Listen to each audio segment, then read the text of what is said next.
자, 이어서 시작을 하는데요. 자, 그 자산 위협 취약점 평가 보호 대책 등등등 이렇게 돌아간다라고 얘기 드렸고, 일단 요거에 대해서 이제 전반적으로 해 나가면서 진행을 할 겁니다. 자, 그리고 밑에 있는 내용들은 ISMS 인증을 받을 때 그죠, 요게 해야 될 항목인 거고, 오른쪽에 있는 거는 아까 얘기한 것처럼 개인정보인 거죠. 자, 그러면 간략하게 요 프로세스들이 어떻게 돌아가는지 한번 볼게요. 첫 번째는 엑셀을 하나 제가 실행을 할게요. 엑셀을 실행해서 지금 이제 어디서부터 어디까지 하려는 거냐면, 여기서부터 이렇게 돌아서요, 요 보호대책 명세서 이제 여기까지 간략하게 먼저 할 겁니다.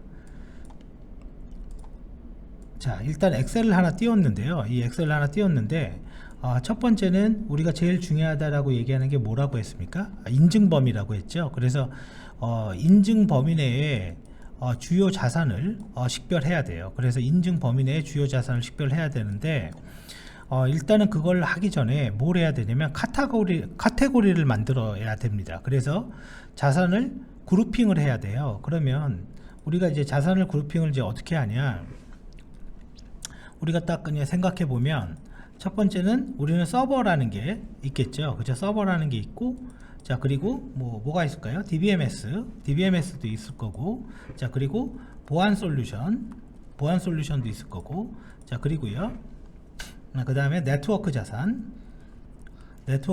있고, 자, 그리고 뭐 인적 자산도 됩니다. 그 다음에 소프트웨어 라이센스 이것도 필요할 거고, 그 다음에 또 하나 문서 자산도 됩니다. 문서 자산도 돼요. 자, 결과적으로 이제 이런 것들이 서버를 그룹핑한 거죠. 그죠? 그래서 이렇게 그룹핑을 해야 되는데, 그룹핑을 하는 이유는 각각의 자산에는, 그 동일한 자산에는요 거의 유사한 취약점이 있을 거다라고 이야기를 하기 때문에 그러는 거예요. 그래, 뭐 그럴 수 있겠죠, 당연히. 자, 그러면 우리가 이제 서버 자산에서 그걸 만든다고 치면, 첫 번째는 뭐가 필요합니까? 서버에는 구분이라는 게 하나 둘 수가 있겠죠. 근데 이제 요거를 여기에서 또 상세로 나누든지, 아니면 위쪽에서 이거를 분류를 하든지, 둘 중에 하나로 해야 될 겁니다. 자, 그러면 우리는 웹서버라는 게 있어요. 그죠? 웹서버라는 게 있고, 그러면 이 웹서버에 자산 아이디가 이제 부여가 돼요. 자, 그러면 이 자산 아이디를 우리가 임의로 부여를 해 볼게요. 만약에 웹은 WS, 그러니까 웹 서버의 약자라고 치자고요. 그리고 첫 번째 0001번이다. 자, 이렇게 부여를 했습니다. 그래서 자산명은 자산명 같은 거 필요하겠죠. 자산명은 얘는 뭐냐면 홈페이지 웹서버라고 가정을 해보죠. 홈페이지 웹서버. 자, 그럼 이제 자산명도 부여가 됐어요. 그럼 이제 이런 것들이 우리가 봤을 때 필요하냐, 필요하지 않냐, 이렇게 보는 거예요. 당연히 필요하죠. 이거 뭐 당연히 필요합니다. 그래서 얘의 용도는 뭐냐, 간략하게 설명을 할 수가 있겠죠. 그러면 학교 홈페이지 웹서버다. 그죠? 뭐 학교에도 뭐 홈페이지가 뭐 많을 수는 있겠죠. 그 다음에 담당자, 이거 누가 담당하냐? 그래서 담당자는 일단은 팀명이 더 중요할 수도 있습니다. 팀명. 그래서 이 홈페이지는요, IT 인프라팀, 그냥 거짓말로 인프라팀이 관리한다. 그럼 인프라팀에 누가 담당하냐? 담당자 그러면 얘는 그냥 관우라는 사람이 담당을 한다. 그리고 담당자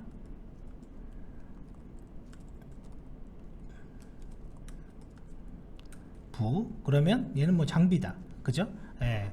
그 다음에 여기다가 우리가 더 넣을 수 있는 거는 관리자를 넣을 수도 있겠죠. 그죠? 관리자. 그러면 인프라 팀장이겠죠. 그럼 인프라 팀장이 도대체 누구냐? 자, 그러면 이렇게 관리자까지 넣습니다. 그러면 그렇지, 이 자산은 이 사람들이 담당하는구나. 그러면 이 자산에 대한 어떤 문제가 있거나 이러면 이 사람들한테 물어보면 되겠구나. 이거를 우리가 알 수가 있겠죠. 그러면 또 여기서 하나 필요한 게 있어요. 한번 생각해 보면 IP 주소가 과연 필요한가? IP 주소 있으면 그 자산을 연결하기가 훨씬 더 파악하기가 쉽겠죠. 그래서 얘는 10.10점 1.10번이야 이렇게 IP 주소가 하나가 부여가 됐습니다. 그러면 IP 주소 이외에 또 얘가 있어야 될 것들을 우리가 한번 생각을 해봐야 돼요. 첫 번째는 이거 중요한 거냐, 이거 중요하지 않는 거냐, 그죠? 이거 필요하겠죠. 그래서 기밀성, 이 중요도를 기밀성, 무결성, 가용성으로 나눕니다. 왜? 기사가 그렇게 하라니까요. 그죠? 그래서 이게 가장 기본적인 등급을 나누는 기준이에요. 그래서 얘는 3등급이야. 일단은 얘도 3등급이고 얘도 3등급이야. 이렇게 임의로 제가 그냥 등급을 나눴어요. 그럼 기밀성이라는 건 우리가 기밀성은 암호화가 아니에요. 암호화는 기밀성을 준수하는 한 방법인 거는 맞는데 가장 중요한 기밀성의 관점은 접근 통제예요. 접근 통제. 그러니까 누가 아무나 들어와도 되냐. 그래서 간단히 얘기하면 이 문서는 대외비입니다. 그게 기밀성이에요. 이 문서는 기밀 문서입니다. 그게 기밀성이에요. 그 다음에 무결성, 누가 고칠 수가 있냐. 가용성, 장애가 나면 복구를 언제까지 해야 되냐, 얼마나 중요하냐. 자, 그래서 기밀성, 가용성, 무결성을 가지고 등급을 나눠요. 그래서 뭘 결정하냐면 보안 등급을 결정하는 거예요. 그래서 너는 1등급 장비야, 그죠? 이렇게. 그러면 이 보안 등급의 결과값 Y는 X1, X2, X3의 입력값을 통해서 요게 나오는 거겠죠, 그죠? 그래서 뭐 일단 수동으로 이렇게 해도 관계없습니다. 자, 그러면 우리가 여기서 필요할 게 만약에 리커버리 타임 오브젝티브가 과연 필요하냐. 자, 리커버리 타임 오브젝티브라는 거는 요 가용성에 관련된 건데 만약에 장애가 났을 때 언제까지 복구를 해야 되냐, 이거는 사실은 업무적 중요도와 관련이 있는 거예요, 사실은. 그래서 만약에 이거는 2시간 이내, 가정으로 2시간 이내 복구를 해야 된다. 그래서 이런 경우가 있어요. 어떤 대학교는 여기 RTO, 그 자산관리 대장에 요 RTO가 없는 기업이 있고 어떤 데는 또 이게 있는 데가 있어요. 이거를 영향을 주는 거는 사실은 심사가 영향을 줍니다. 심사원이 나와서 이거를 공식적으로 결함을 낸 다음에 사인을 해버리면 결론은 그 기업은 이게 다 들어가 있어요. 근데 이제 다른 기업은 없어 또. 근데 우리의 관점은요, 이게 필요하냐 필요하지 않냐 이렇게 보는 거예요. 그래서 이게 필요하다면 하는 거고, 그죠? 그리고 이게 서버니까, 그죠? 서버니까 우리가 봤을 때 이게 웹 서버잖아요, 그 중에서. 그러면 운영체제가 뭐가 깔려 있는지, 관련 프로그램이 뭐가 있는지, 그게 또 중요해 보인다 이거죠, 그죠? 어차피 이거는 박스 위주로 쓴 거고요, 그죠? 박스 위주로 쓴 거고, 그러니까 여기에서 만약에 설치되어 있는 OS가 도대체 뭐냐, 그러면 나는 CentOS 6.5 버전이 깔려 있다, 리눅스에. 자, 그러면 OS는 이게 깔려 있구나. 그러면 웹서버니까 웹서버에 관련된 뭔가가 있어야 되겠죠. 그래서 우리는 웹서버 프로그램, 애플리케이션 프로그램, 그냥 애플리케이션이라고 구분할게요. 애플리케이션에는 이제 뭐가 있냐면 나는 아파치 2.2.2 버전이 현재 설치가 되어 있다, 그죠? 이렇게 구분할 수 있겠죠. 뭐 있으면은 나쁠 게 하나도 없죠. 일단은 우리 회사의 자산을 파악하는데 아주 좋은 거죠. 자, 그리고 또 뭐가 있으면 좋을까요? 우리는 그 가정집에 있는 노트북을 관리하는 게 아니에요. 몇 대를 관리하는 게 아니라 우리는 시스템을 관리하는 겁니다. 그러면 이 웹서버가 한 대가 아닐 수도 있어, 그렇죠? 이게 수십 대, 수백 대일 수도 있습니다. 그렇게 되면 우리는 뭐와 고민이 되냐면 이 엑셀을 보고, 자, 요거 WS0001번 요 컴퓨터 요거 도대체 어디 있습니까? 이걸 찾으려고 해요.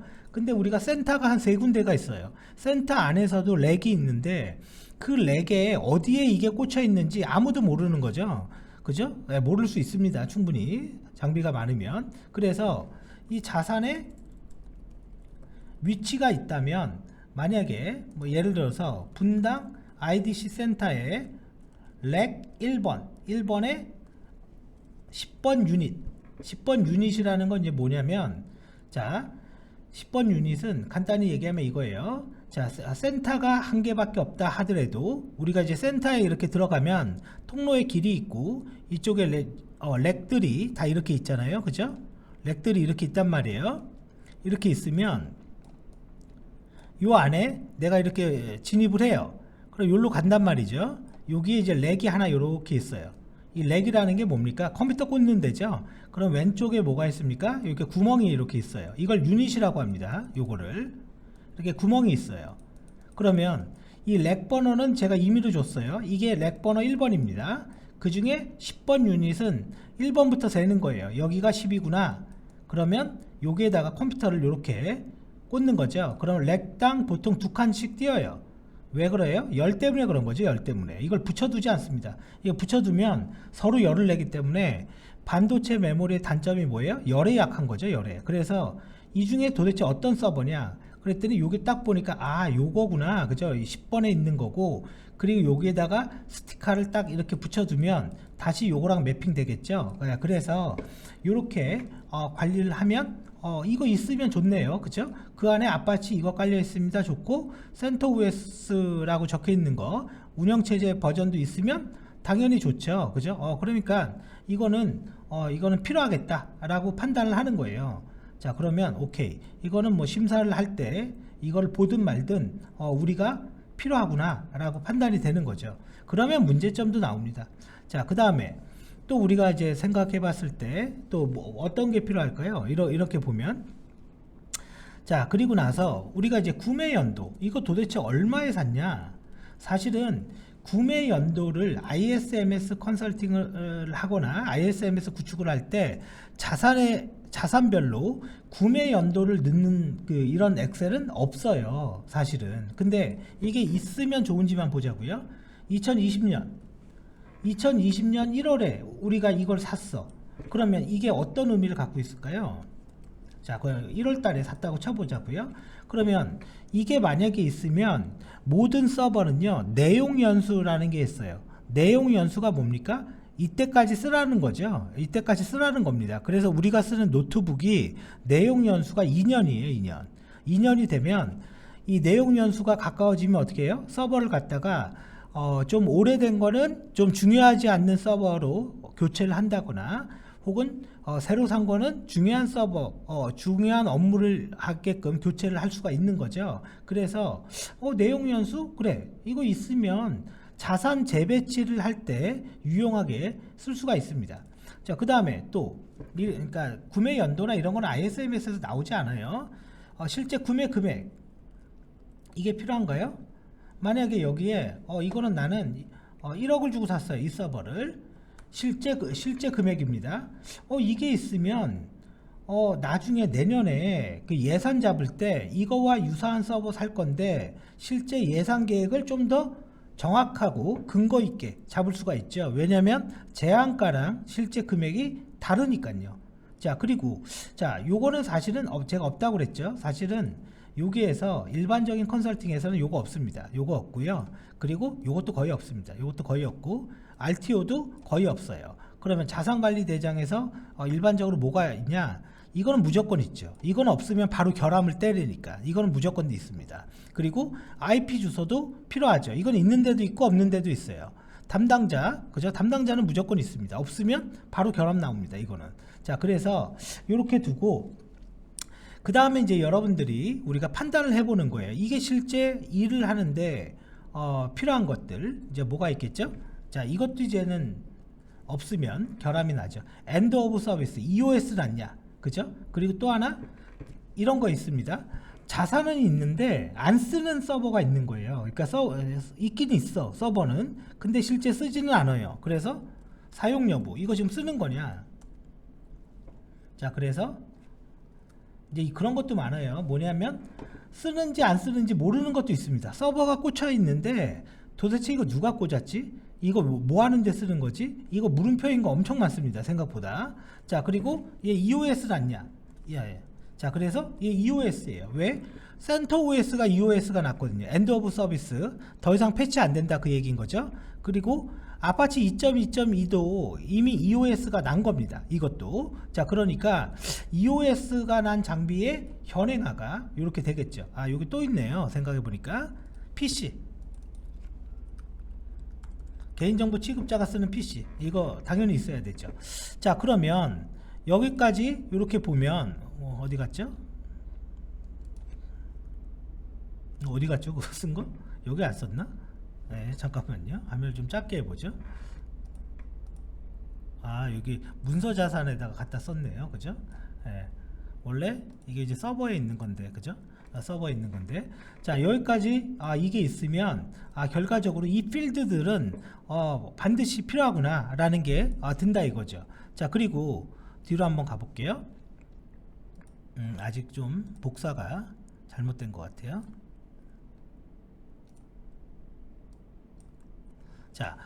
자, 그래서 웹서버에 대해서 이렇게 했고, 그 다음에 웹서버 말고 우리가 있는 서버가 뭡니까? 뭐 애플리케이션 서버도 되고, 그죠? 요거를 나눠도 되고, 요렇게 시트로 나눠도 되고 합쳐도 됩니다. 자, 그러면 와스 몇 개 돼 있다 치죠. 와스가 하나 있어요. 그리고 또 우리가 어떤 미들웨어 용도로 애플리케이션 서버를 별도로 쓰고 있습니다. 뭐 대부분 다 있어요. 애플리케이션 서버는 이거를 TMAX 걸 쓰건 오라클의 그 턱시도를 쓰건 뭐 그거는 이제 둘째 얘기인 거고, 이거는 이제 다 있다라는 거죠. 자, 그러면 얘는 WA라고 구분을 할게요. 자, 그럼 이렇게 돼 있고, 이 애플리케이션 서버도 홈페이지예요. 이건 똑같아. 이거 똑같다고 치죠. 이건 똑같아요. IP는 얘는 분리된 곳에 있는지, 그죠? 이거는 다를 수가 있으니까 IP를 줄게요. 10.10.1.11. 그리고 얘는 뭐 2등급. 이렇게 그냥 가정으로 주는 거니까요. 얘도 2시간. 자, 애플리케이션 서버도 CentOS 쓰고 있고, 얘는 톰캣 9.0 버전을 쓰고 있습니다. 위치도 분당 여기에 똑같이 있고, 렉은 15번째 꽂혀져 있습니다. 구매 연도 2020년 01월 그냥 1000만원이라고 할게요. EOS 났고요. 현재 EOS 난 장비고, 그리고 현재 쓰고 있다. 자, 그러면 여기에서 이거를 쓸 때 알겠어. 그럼 이렇게 쭉 정리하면 이런 게 있으면 좋은 건 알겠는데, 이 서버를 작성하는 기준이 도대체 뭘까? 이런 게 하나 의문이 되는 거예요. 그래서 완전히 똑같은 장비 있죠? 예를 들어서 웹서버 같은 경우에는 이게 한 대가 아니라 막 50대 이렇게 있을 수 있단 말이에요. 그거 다 넣어야 됩니다. 전부 다 피지컬하게 다른 것도. 그런데 여기에서 이게 필요하죠. 이제는 가상 서버가 있습니다. 가상 서버. 예를 들어서 금융권 같은 경우는 우리가 이렇게 물리적인 서버를 이렇게 하는 것보다 어떻게 하냐면, 하드웨어는 완전히 별도로 다 때려 넣고 가상화 솔루션에 의해서 자, 서버 필요합니다. 그럼 서버 만들어줘요. 그러면 이게 가상 서버죠. 그래서 가상 서버는 우리가 여기다가 등록을 해야 되는 건지 말아야 되는 건지 이런 게 의문이 들죠. 그래서 여기는 뭐냐면, 인증 범위에는 가상 서버를 포함해야 한다. 그죠? 이건 반드시 들어가 있어야 돼요. 왜 이 글은 도대체 제가 뭐를 기준으로 이 글을 쓴 겁니까? 간단해요. ISMS의 꽃은 ISMS 인증 신청서예요. 그 신청서를 보면 ISMS는 끝납니다. 그 신청서에 서버를 포함시키는 기준이 있습니다. 그 기준에 들어가 있는 게 뭐다? 가상 서버입니다. 가상 서버. 그래서 가상 서버 또한 포함해서 이렇게 작성을 해줘야 돼요. 자, 그러면 이미 이렇게 됐다라는 걸 우리는 이제 알았어요. 그럼 나머지 것들은 똑같은 형태로 채워들 수가 있겠죠. 자, 그러면 여기에서 하나를 더 생각해 보죠. 뭐냐면 노트패드를 하나 띄워서요. 자, 이거를 이제 밑에다가 두고 첫 번째 1번 자, 인증 범위 내에 자산이 누락되었다. 이런 일이 일어날 수 있죠. 요 목록에는 없는데 실제 서버에는 있는 거야. 그쵸? 그럼 결함 맞아요. 그리고 또 하나, 두 번째, 지금 보면 여기 담당자 있잖아요. 담당자. 이거 그러니까 ISM에서 되게 쉽습니다. 사실은. 자, 여기 담당자 있잖아요. 이 담당자가 없어. 이런 사람 관우 없어요. 이런 사람이. 그래서 자, 자산 담당자가 휴직 중이거나 퇴사했지만 자산관리 대장의 담당자로 지정되었다. 즉 이 말은 인사 이동, 예를 들어서 2021년 7월 인사 이동 부분을 포함하지 않았다. 이거 결함 맞아요. 이거 결함됩니다. 근데 이거를 뭐 그렇게 심각하지 않아서 그냥 뭐 말로 하고 넘어갈지 권고로 할지 그럴 수는 있지만 결함은 맞습니다. 초창기의 ISMS 심사는 이런 식의 결함이 많았어요. 자, 그리고 또 한번 볼게요. 여기 IP 있잖아요. IP. 이 IP는 뭡니까? 네트워크를 나누는 기준이 되는 거죠. 우리가 이 그림을 그릴 거예요. 이 그림이 굉장히 중요해요. ISMS에서는. 자, 그래서 지금 자산관리 대장의 IP 어드레스 부여 현황이 네트워크 세그먼트라고 얘기하는 건 이런 거죠. 인터넷망 혹은 DMZ, 이거 다 따로 얘기할 겁니다. 업무망 세그먼트와 일치하지 않는다. 실제 그런 세그먼트가 없는데 혹은 네트워크 세그먼트가 잘못돼서 그 문서가 잘못돼서 실제 요 IP가 때로는 맞는데 그게 이상하다 이거죠. 그게. 자, 그리고 계속 가볼게요. 자, 보안 등급이 있어요. 보안 등급. 그죠? 보안 등급이 있는데 예를 들어서 내가 만약에 애플리케이션 서버에서요. 지금 애플리케이션 서버에서 하나를 추가해 볼게요. 얘는 APP로 하죠. 001. 얘는 OCS EMR이라고 할게요. OCS EMR이 뭡니까? 진료, 처방전 이런 겁니다. 병원에서. 그러면 똑같이 이렇게 카피를 해두고 이제 IP는 바뀌어야 되겠죠? IP는 바뀌고요.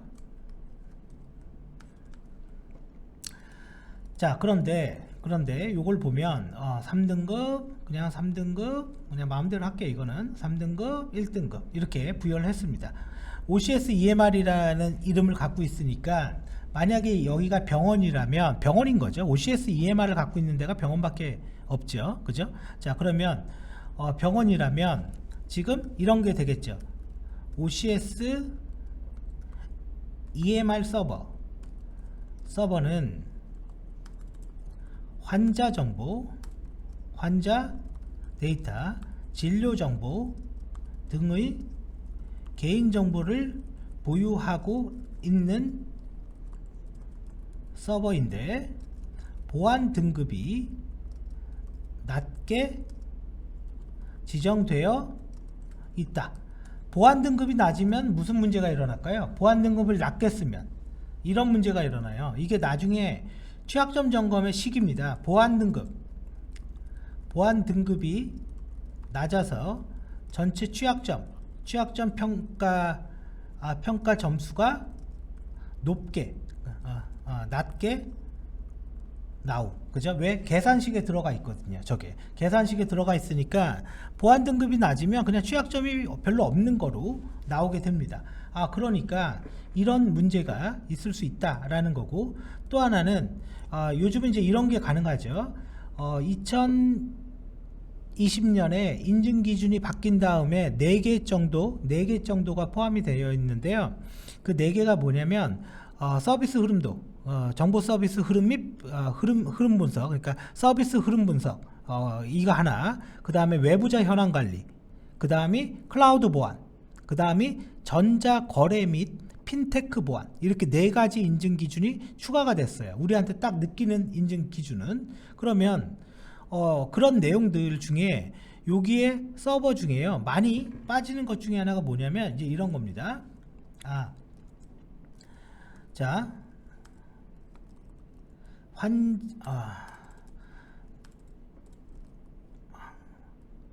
환자와 상담을 위해서 상담 서비스를 AWS로 운영하고 있다. 그죠? 운영하고 있대요. AWS라는 클라우드를 쓴대요. 그런데 자산관리 대장에 AWS 내의 AWS의 서버를 EC2라고 합니다. EC2 서버가 누락되어 있다. 이게 자산 누락이죠. 그러니까 누락인 누락인데 얘도 누락입니다. 누락인 누락인데 얘는 클라우드 서비스에 대한 자산이 빠져 있다 이거죠. 자, 그래서 이게 다 뭡니까? 결함인 거죠. 제가 그랬잖아요. 결함 100개면 끝난다고요. 결함 100개면 나올 수 있는 경우의 수가 사실은 그렇게 많지가 않아요. 많지가 않기 때문에 그렇게 되고, 자, 그래서 결론은 이런 거 있으면 좋겠네요. 자, 그리고 또 요게 또 있죠. 또 있네요. 그죠? 지금 생각해보니까 스토리지 뭐 엄청 많습니다. 그죠? 자, 그러면 우리가 이거를 이렇게 만들어 두고요. 그 다음에 이제 DBMS 필요하겠죠.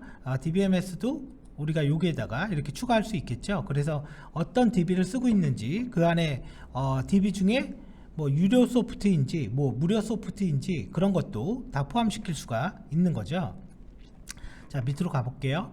자, 보안 솔루션. 자, 보안 솔루션에 우리가 갖고 있는 거 뭘까요? 그죠? 이거 다 넣어야 됩니다. 자, 그 다음 네트워크. 자, 네트워크는 우리가 기준이 있어요. L7 이상의 네트워크 장비. 이게 이제 쓰는 기준이에요. L2는 뭡니까? 스위치죠. 스위치. 그냥 스위치는 뭐 하는 거예요? 포워드, 전달하는 거예요. 전달. 스위치는 제외입니다. 스위치를 제외한 L7 이상의 네트워크 장비가 이렇게 들어가야 돼요. 인적 자산, 사람이잖아요. 사람. 그러면 사람인데 여기를 우리 직원들만 넣을 거냐, 아니면 외부자를 넣을 거냐, 여기에다가는 우리 직원들만 넣으면 됩니다. 왜 그러냐면 간단해요. 외부자 현황이라고 따로 있어요. 그거는 따로 있습니다. 그래서 거기에다 넣으면 되고, 많이 없는 것 중에 하나가 소프트웨어 라이센스인 거죠. 이거에 대해서는 사실은 그렇게 많이 얘기를 하진 않아요. 왜냐, 라이센스에 대해서는. 근데 실제 우리가 쓰는 라이센스가 뭐가 있는지 이 현황은 필요한 거죠. 그럼 문서 자산, 이거는 뭘까? 자, 이거는 기본적으로 들어가야 되는 내용이 뭐냐면 ISMS 인증 시에 생성된 문서 자산을 포함해야 돼요. 그러면 아직 아무것도 안 했지만 정책, 지침서 이런 거 다 필요하다 이거죠. 당연히 다 포함되어 있어야 됩니다. 그 다음에 PC, 개인정보 취급자가 쓰는 PC죠. 그러면 만약에 우리가 망분리가 되어 있어요. 망분리가 되어 있으면 실제 물리적 PC가 2대가 있단 말이에요. 그죠? 실제 물리적으로 망분리하거나 융합형으로 했다면, 그래서 인터넷용 PC와 업무망 PC 2개 다 포함되어 있어야 되고, 또 있어야 될 거 뭐가 있을까요? 또 있어야 될 거. 자, 공용 PC 있죠? 공용 PC. 그 중에 노트북 있죠? 어디에 노트북이 많아요? 총무팀에 많아요. 총무팀은 밖에 나가서 일하는 경우가 많다 보니까 이 총무팀의 노트북이 당연히 많아요. 그러면, 그리고 출입 통제할 때 요즘 그 대학도 그렇게 하는지 모르겠지만 병원 같은 경우는 이렇게 지나가면 얼굴 네모나게 이렇게 쳐준 다음에 뭐 이렇게 하죠. 온도 체크하죠. 그 옆에 뭐가 있어요? 노트북. 그 노트북은 누구 거냐? 왜 그러냐? 사실은 정보보안이라는 게 이 PC를 관리하는 게 제일 어려워요. 왜? 수량이 너무 많기 때문에. 그래서 그런 것들에 대한 패치를 제대로 했냐, 뭐 다 나오죠. 여기에서는. 왜? 이거 파악 자체가 잘 안 되다 보니까 얘는 이제 문제가 많이 생깁니다. 자, 그 다음에 스토리지는 오히려 스토리지에 대한 문제는 별로 없어요. 얘는 현행화 정도만 잘하면 됩니다. 그렇다면 우리가 지금 이 서버 하나를 이렇게 썼는데, 이런 내용들을 하나하나 써보면 뭐가 만들어진다? 이게 만들어집니다. 이게 만들어져요. 이 한 장에서. 자, 그러면 몇 개만 더 그냥 한번 봐볼까요? 자, DBMS 당연히 자산 번호라고 했나요? 자산 아이디라고 했나요? 그렇죠? 자산 아이디. 그러면 나는 D 다시 이렇게 들어간다고 치죠. DB-001 이런 식으로. 그러면 얘는 용도는 OCS EMR DB다. 그죠? 그 다음에 종류, 나는 사이베이스를 쓰고 있다. 그죠? 사이베이스를 쓰고 있고, 자, 그리고 버전은 사이베이스 15 버전 쓰고 있고요. 구성 to 인스턴스의 구성이라는 건 뭡니까? 스토리지 하나 있고 서버가 이렇게 두 대가 있고, 그죠? 요게 스위치 하나 붙어서 이렇게 들어가는 거죠. 이게 to 인스턴스죠. 이게 4개면 요 옆쪽으로 2개가 더 있으면 뭐예요? 4 인스턴스 구성인 거죠. 그래서 이게 이제 필요하고, 또 하나 담당자 똑같이 필요하겠죠. 팀명 어느 팀에서 관리하냐? 담당자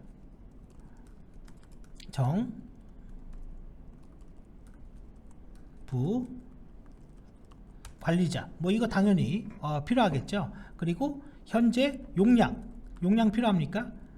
현재 전체 용량 중에 몇 프로 쓰고 있냐, 이거 필요합니까? 필요하죠. 왜?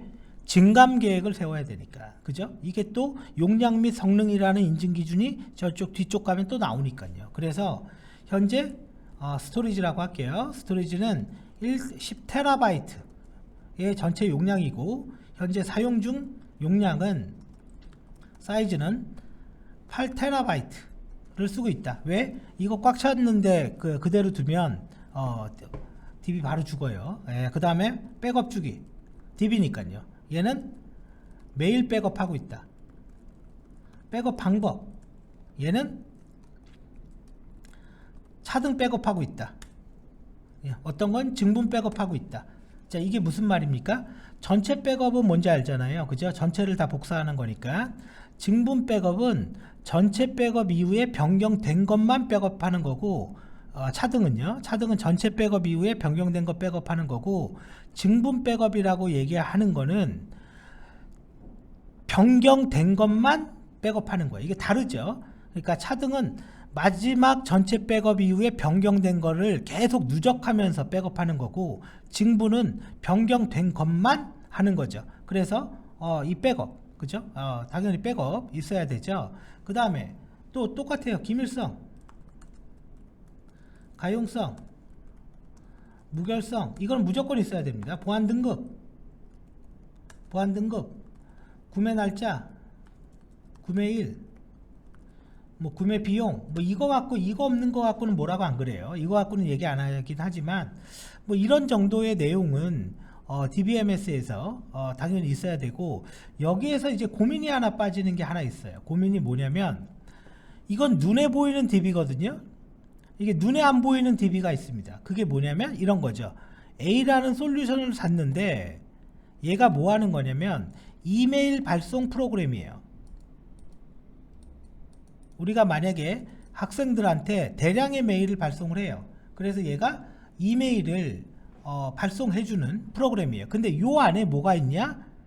요 안에 DB가 있는 거예요. 근데 우리가 보는 관점은 이 솔루션을 바라보는 거지, 이 솔루션 안에 DB를 보는 건 아닌 거예요. 요거는 요게 빠져도 됩니다. 요거는. 근데 요거는 요거 전체의 취약점 점검에는 반드시 들어가야 돼요. 그래서 이제 어떤 문제가 일어나냐면 이런 문제가 일어나는 거예요. 정확한 DB의 목록을 모르게 돼요. 이메일 발송 프로그램에 나중에 뭘 하냐, 취약점 점검을 하래요. 그래서 취약점 점검을 다 했어요. 그러면 이건 보통 어떤 취약점 점검이냐면 서버 취약점 점검입니다. 그럼 여기 DB가 있잖아요. 요 DB 안에도 뭐가 있어요? 계정이 있죠. 요 안에도 접근 권한이 있죠. 그죠? 요 안에 데이터 있단 말이에요. 그러면 요거는 당연히 누락이 돼 버려요. 이렇게 되면 원래 따지고 들어가면 이것도 해야 되는 거예요. 근데 대부분은 요렇게 테두리 쳐서 솔루션은 그냥 서버 취약점 점검한다, 이렇게 돼 있는 거죠. 대부분은. 자, 아무튼 자, 이렇게 하면 이제 DB가 되죠. 그럼 보안 솔루션 뭐가 있을까요? 보안 솔루션. 자, 첫 번째 뭐가 있을까요? 서버 보안 솔루션. 이건 잘 없죠. 이거는 이제 돈이 좀 많아야 돼요, 회사들이. 왜? 꼭 필수가 아니니까. 근데 항상 있는 게 뭡니까? DB 접근제요. DB 접근 제어는 반드시 있습니다. 그 다음에 망분리 서버, 망연계 서버, 그죠? 망분리 망연계 있고, 그 다음에 또 뭐가 있죠? NTP 서버, 그 다음에 패치 서버, 그죠? 뭐 이런 거 당연히 들어가겠죠? 그리고 방화벽 당연히 들어가고요. IDS, 뭐 IDS나 TMS나 이 두 개는 같은 거라고 보면 돼요. 스팸 메일 탐지하는 거, 막는 거, 그 다음에 VPN, SSL VPN을 쓴다거나 혹은 IPsec VPN을 쓴다거나, 그죠? 그 다음에 또 솔루션 뭐가 있죠? 백신 서버. 자, 그리고 뭐 어디에서는 UTM, 뭐 QoS 시스템. 자, 솔루션을 다 써보는 거예요, 그냥 지금. 자, 이게 뭐 모든 기업에 이게 다 있냐? 없죠. 그죠? 이게 당연히 없죠. 암호화 서버, 암호키 관리 서버, 키 매니지먼트 하는 거, 그죠? 암호키 관리 서버 있고. 자, 그리고 보안 솔루션 DLP. 자, 예를 들어서 뭐 캐리스 같은 데는 규모가 크잖아요. 17개 시도교육청 관리해야 되니까 뭐 이런 거 있죠. APT 솔루션. 분명히 있습니다. 캐리스는. 그래서 뭐 이런 거. 자, 그리고 또 하나 우리가 좀 커. ESM. 관제하는 거. 그죠? 관제하는 거. 근데 우리는 애플리케이션 로그인하면 다 들어가야 돼. 싱글 사이온. 그죠? 싱글 사이온도 많이 들어가 있죠. 자, 그리고 여기에서 보안 솔루션에 있는 게 뭡니까? 개인정보 지킴이 있나요? 그죠? 개인정보 지킴이. 그죠?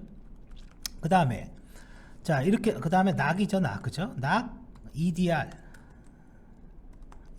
그죠? CDN이 아니라 CDR이죠. CDR.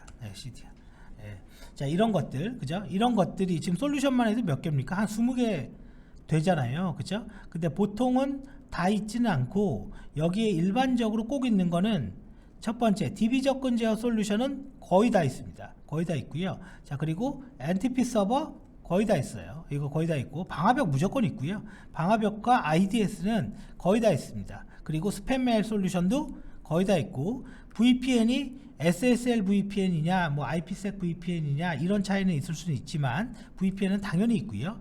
백신 서버 당연히 있습니다. 자, 그리고 UTM 없을 수도 있어요. 그리고 낙도 많이 있어요. 낙도. 자, 그리고 이렇게 돼 있고, 이제 망분리 할 때는 이제 요게 더 들어가죠. 그리고 여기에서 이제 최근에 돈이 좀 있는 기업만 있는 게 로그 관리죠. 로그 관리. 애플리케이션으로 날아다니는 모든 로그들 있죠. 그거 저장하는 거. 그래, 보통 이거는 DB, 자체 DB가 있는데요. 이 DB는 이런 RDB가 아니라 빅데이터 DB를 많이 사용하고 있어요. 그래서 이렇게 있는 거. 그러면 이게 다 보안 솔루션인 거잖아요. 그러면 얘네들이 어디에 있고 위치가 어디 있고 얘처럼 얘 서버처럼요. 이런 게 다 필요하겠죠. 똑같이. 자, 그러면 여기까지 하면 이제 보안 솔루션 굳이 옆에까지는 다 쓰진 않을게요. 자, 그 다음에 네트워크 장비. 네트워크 장비는 그 종류는 적지만 그 양이 많죠. 그죠? 백본. 그죠? 백본. 그 다음에 뭐 L4 그 다음에 뭐 백본이 라우터긴 한데 라우터. 그죠? 뭐 이렇게. 그 다음에 무선 와이어레스. 근데 AP는 안 적어도 됩니다. 뭐 무선 장비 뭐가 있다면. 자, 이런 것들이 네트워크 장비 들어가겠죠. 왜? 스위치를 빼버리니까. 스위치가 제일 많죠. AP랑 스위치가 제일 많이 있어요. 자, 그런데 여기 인적 자산은 그냥 인원이잖아요. 인원. 그죠? 우리 직원들이잖아요. 근데 여기에서 고려해야 될 게 뭐가 있을까요? 기술 보안 책임자 그래도 되고 뭐 담당자 그래도 되고, 용어는 뭐라고 써도 관계없습니다. 물리보안 책임자, 담당자가 누구냐, 이게 팀장급이에요. 급이. 그죠? 그 다음에 관리보안 책임자, 그 다음에 개인정보, 요게 지정이 되어 있어야 되죠. 그러면 이거는 나중에 누가 어떤 사람들이, 물론 요 앞에 개인정보 최고 책임자가 있죠. 최고 책임자가 있는 거죠. 최고 책임자가 있는 가운데 이 사람들이 있어야 되는 거잖아요. 그럼 나중에 이 사람들은 어떤 사람들이 이 역할을 하게 되는 건지 그거를 정책서나 지침에다가 써야 되겠구나. 이 문서도 몇 번 언제 업데이트 돼야 되는지 검토가 돼야 되는지 이것도 정리를 해야 된다는 얘기가 되는 거죠. 그 얘기는 이런 얘기와 똑같습니다. 그러면 자 이런 얘기가 똑같아요. 인적 보안 지침에는 기술 보안 책임자, 물리 보안 책임자, 관리 보안 책임자, 개인정보 책임자를 정보 보호 최고 책임자가 지정하게 되어 있으나 자산관리 대장의 인적 리스트에 인적 자산 리스트에 기술 보안 책임자를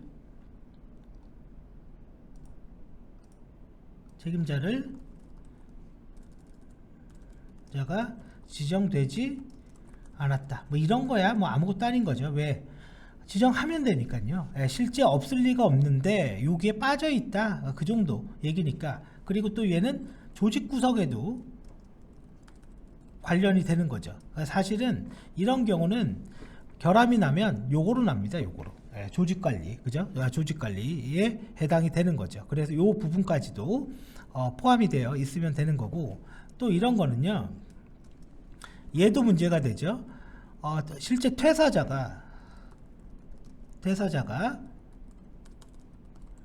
인적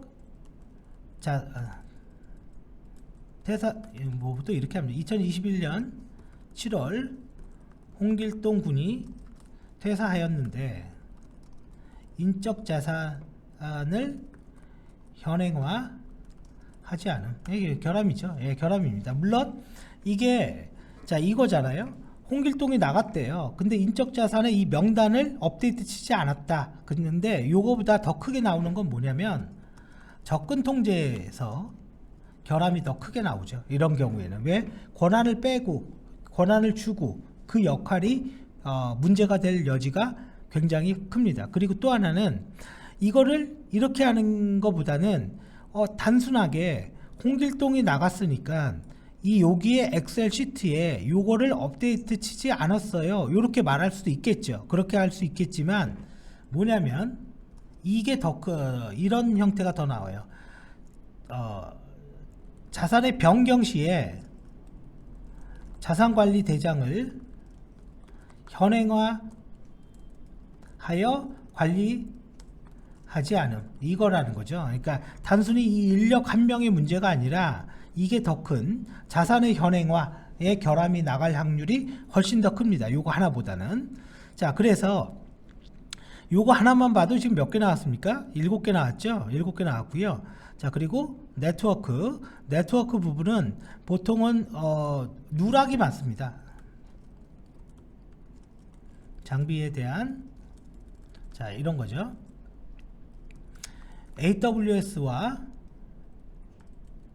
내부망, 이 내부망을 좀 세련되게 얘기할게요. 똑같은 거예요. 간에 VPN을 통해서 연계하고 있지만, 그죠? 온 프리미스의 VPN 장비가 누락되어 있다. 그죠? 이것도 빠진 거잖아요. 그죠? 빠진 거니까 뭐 넣으면 되는 거죠. 자, 그리고 여기 라우터 하나 있죠. 라우터. 이 라우터나 백본이 라우터예요, 사실. 자, 그러면 라우터에서 라우터의 접근 통제 혹은 라우팅 등록 정보. 그럼 라우팅 등록 정보가 뭡니까? EIP에서 오면 1위로 보내. 그거예요. 그냥 EIP에서 오면 1위로 보내. 그게 라우팅 등록 정보예요. 그래서 라우팅 등록 정보 정보를 확인한 결과 업무망 IP를 인터넷망으로 전송할 수 있게 설정되어 있다. 이거는 좀 세부적인 건데, 이거는 이제 다른 내용들이 조금 나와야 돼요. 조금 나와야 되고요. 자, 요거는 지금 설명을 안 할게요. 이건 나중에 제가 설명을 하고, 지금 우리는 몇 개 등록하지는 않았지만요, 인적자원, 이런 문서자원, 그 다음에 PC 스토리지, 이런 것들을 이렇게 만들어 가면서 이게 있으면 이제 뭐가 있어야 돼요? 시스템이 있어야 될 거 아닙니까? 네트워크 구성이. 그래서 만들어 가면서 일단 진행을 할 겁니다.